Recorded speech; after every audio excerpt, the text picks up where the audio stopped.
A few important facts about the new 2018 Nissan Leaf. First, it doesn't really rival the Chevrolet Bolt's 238-mile range, at least not yet. Second, it feels more like a normal car than before. Third, the price is squarely in the $30,000 range. On the surface, the car doesn't seem groundbreaking, and that may be a bummer for EV purists and technophiles.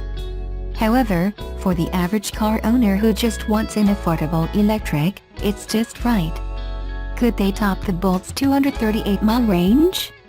Probably, but chasing that goal is a lot like a PR agency senior associate or Donald Trump adding the words very, very before the word exciting. Ultimately, it doesn't mean a lot, but it must feel good to use the extra words. Plus, the extra range would drive up the price. Batteries are expensive. Also, Nissan hinted that the option for a longer range Leaf might be in the cards down the road.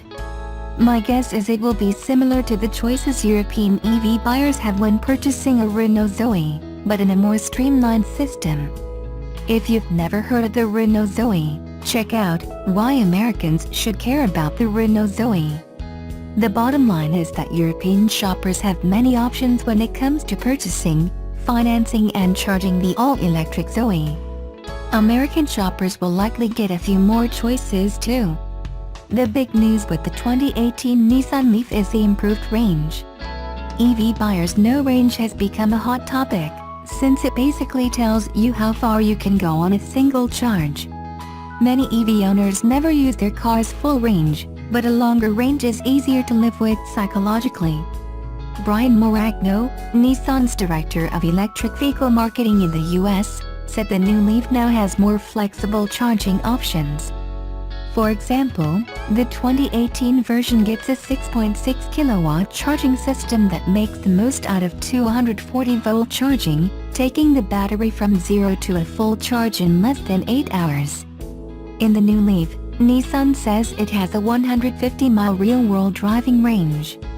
That's a 40% increase over the previous Leaf.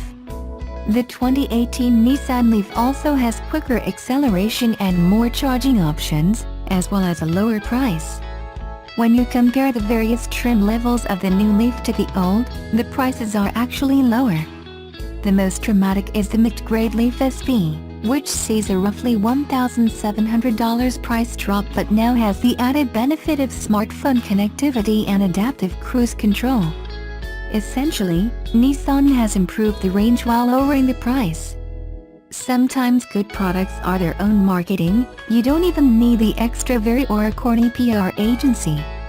On the road, the new Leaf feels like a more substantial car.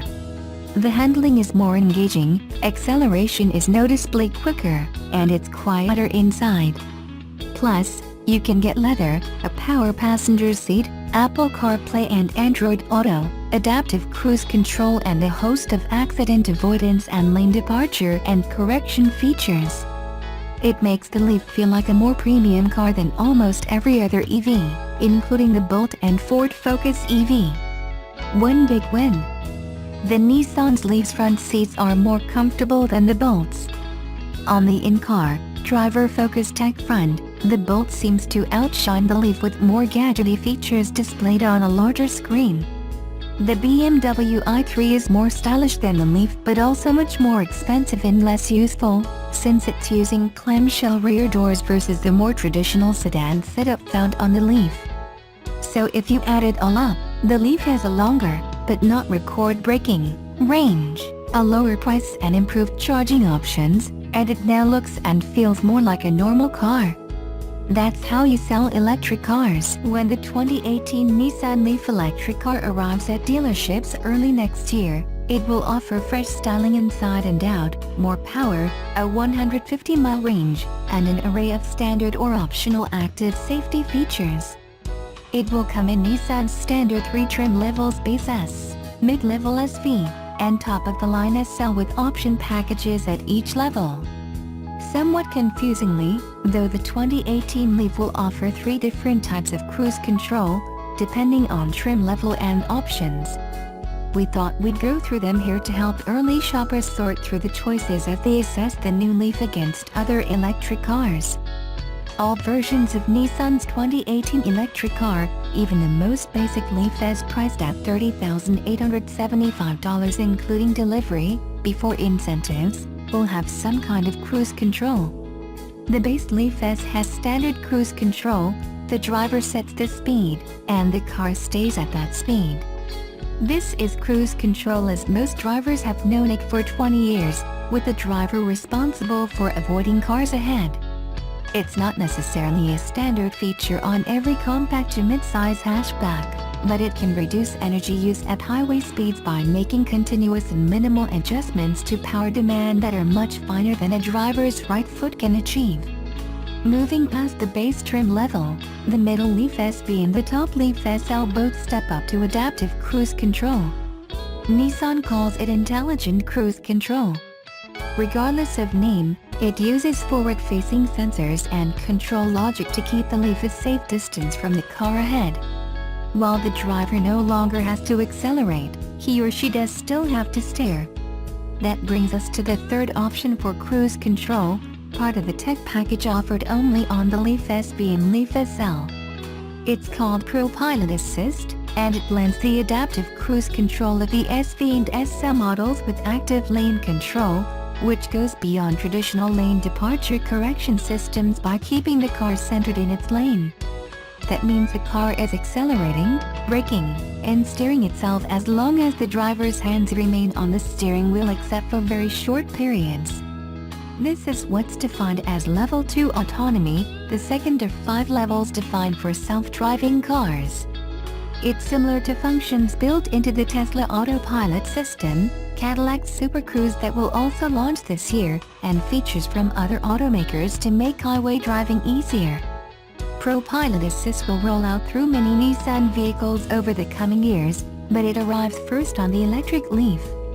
It serves as a halo feature, one that draws attention to the car's advanced technology, which fits nicely with its longer-range all-electric powertrain. The 2018 Nissan Leaf comes with a 40 kWh lithium-ion battery pack and a projected range rating of 150 miles. Its 110 kW, 147 horsepower, electric motor is considerably more powerful than the 80 kW, 107 horsepower, motor in the first-generation Leaf. The latest Leaf also comes standard with what Nissan calls e-pedal, providing what experienced EV drivers call one-pedal driving via increased regenerative braking. There's no denying the compact SUV market is on fire. Sales are growing month over month at a pace that is seemingly unexplainable and unsustainable. While everyone is rushing to cash in on the madness, no one has done a better job of it than Nissan. Recently, Nissan's redesigned Rogue took over the top spot as the company's best-selling vehicle and even spent a couple months on top of the overall SUV sales charts, bumping off the likes of Honda's CR-V and Toyota's RAV4. Now, based on the success of Rogue, Nissan has introduced the Rogue Sport to the company's North American lineup. Known as a Qashqai, overseas, and in Canada, interestingly, the Rogue Sport shares much in common with its bigger brother. Chassis are similar, with the Sport losing only 2.3 inches of wheelbase to the Rogue. The bodies share a comparable exterior design language and many hard parts as well. Sport is about 200 pounds lighter than Rogue, and the body is more than a foot shorter. Slipping behind the wheel will feel familiar too, since Rogue and Sport use the same driver controls and comfort components. Starting at a meager $22,380, Nissan is hoping to lure Americans aged 20 to 30-something who live in urban areas and don't need a large SUV.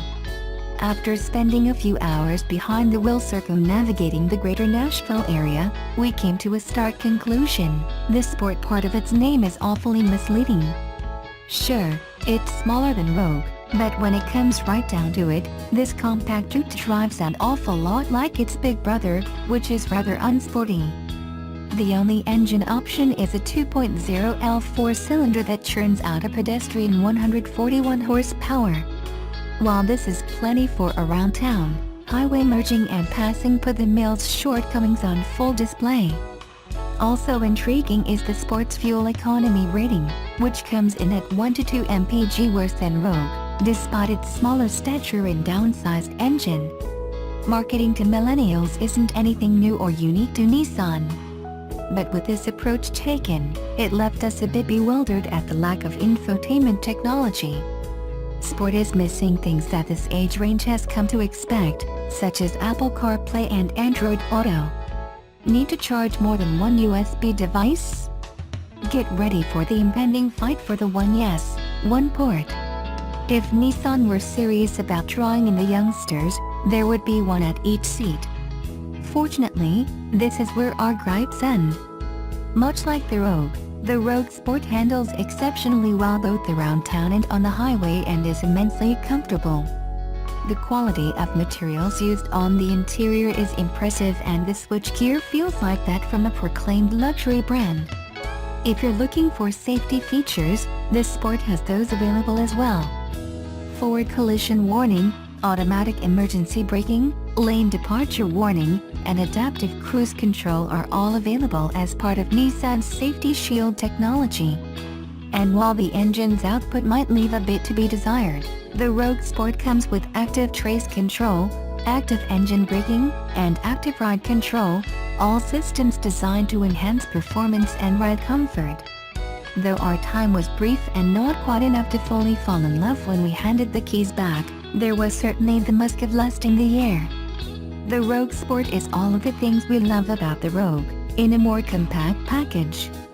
It's quiet, comfortable, easily navigable, and still roomy enough for all the people and things that matter to an adult in the prime of their lives.